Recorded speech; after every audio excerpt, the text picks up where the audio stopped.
This video is about how I feel about the big three and all this intertwining beef. I'm not doing the bar for bar breakdown, just giving an analogy and how I see it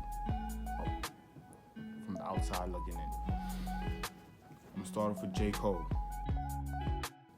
To me, out of the three, J. Cole is that nigga. Did I always feel like that? No, I'm not gonna lie to you. I was heavily a Kendrick fan. I'm still heavily a Kendrick fan. But these recent years showed me a lot about J. Cole, and it caused me to look back. And once it caused me to look back, once I started looking back and seeing all his old work, it let me know that he's been doing what he's been doing. He's been at the level lyrically that he's been at. So the fact that he's getting recognition now, because before, you and I both know, past, let me say before 3 years ago, they had J. Cole in that firm third spot. Like, he couldn't move out of it. He was the third automatically. And as Kendrick and Drake battled it out for the first 1 and 2, right? But he took a different approach. Kendrick, he was winning all the awards. He was doing the politically correct way of blowing up, for lack of better words. Let me say it like that. Drake was the sensation, everything hip hop, everything that we came to love. That's how he blew up. Joining new waves, making new waves, introducing new people, just being the overall popular dude. We all know that, the most popular guy in high school. Drake will be that. He's the most popular guy in high school. Kendrick will be the most critically acclaimed person in high school. So, all right, we have the captain of the football team versus the captain of the debate team. Both highly respected in their own field. J. Cole, on the other hand, he's that, I would like to consider him the class president, right? Because he's not the most educated person, and he's not the most popular person, but he's well respected in both fields. He can hang out with the geeks and feel comfortable. He can hang out with those popular guys and feel comfortable. And wherever he's at, he leaves his mark. They gave him a reward strictly based off his features.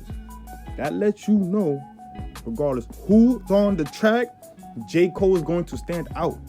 One of his features made him a GOAT. The Benny the Butcher feature. We all know what that is. So, moving on. Now, Kendrick, when it comes down to caterings, when it comes down to flow, when it comes down to personality, when it comes down, and when I say personality, I mean personality on the track. When it comes down to lyrical ability, I give it to Kendrick. For the simple fact is, he did it in so many different ways. Like, you could listen to a Kendrick track with all his personalities and think they're completely different people if you don't know it's the same person. Like, his lyrical ability to teleport you to the picture he's trying to paint is immaculate. When it comes to breaking down his bars, he's the best. I gotta give it to him, because the way the breakdowns of his bars, how he leaves no room for no filler, everything means something to somebody. Kendrick is that nigga. My only problem with Kendrick is his time framing of dropping. He's maybe because of being the TDE, maybe whatever his situation in private, not my business to tell. But if he was more consistent, I would have been more on bandwagon of him being the GOAT, him being the top one. To me, it's still kind of close between him and Kendrick, him and J. Cole. They like really battling for it. I'm leaning more J. Cole because J. Cole really speaks towards me, and Kendrick speaks towards who I would like to be in the future, if that makes any sense. Like, J. Cole speaks towards the journey I'm going through now. Kendrick speak towards how I want to be in the future.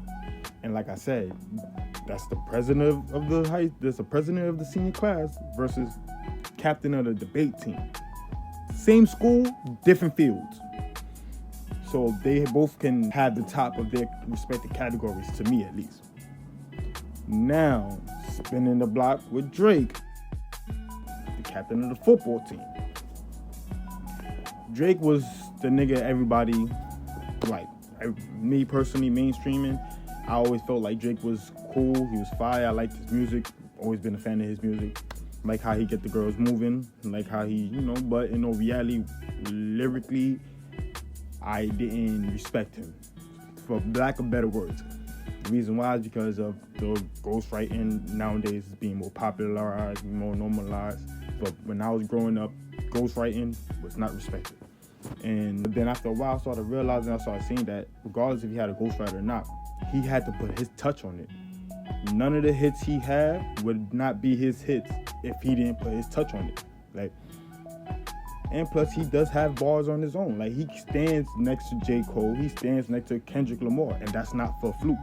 It's because he's respected, and he's been terrorizing the game for the past 10 years, to the point that they're building a whole squad against Drake, so that way he could end his reign. Which I find kind of funny, because now Drake is teaming up with his big homie, so they could drop, which is hilarious to me, because that's like the biggest, I want to jump me now, I'm going to go get my big brother.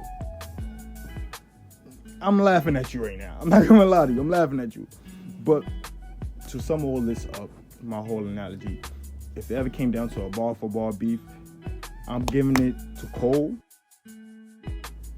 So the simple fact is, Cole's going to be the one that's going to hit you in multiple different angles.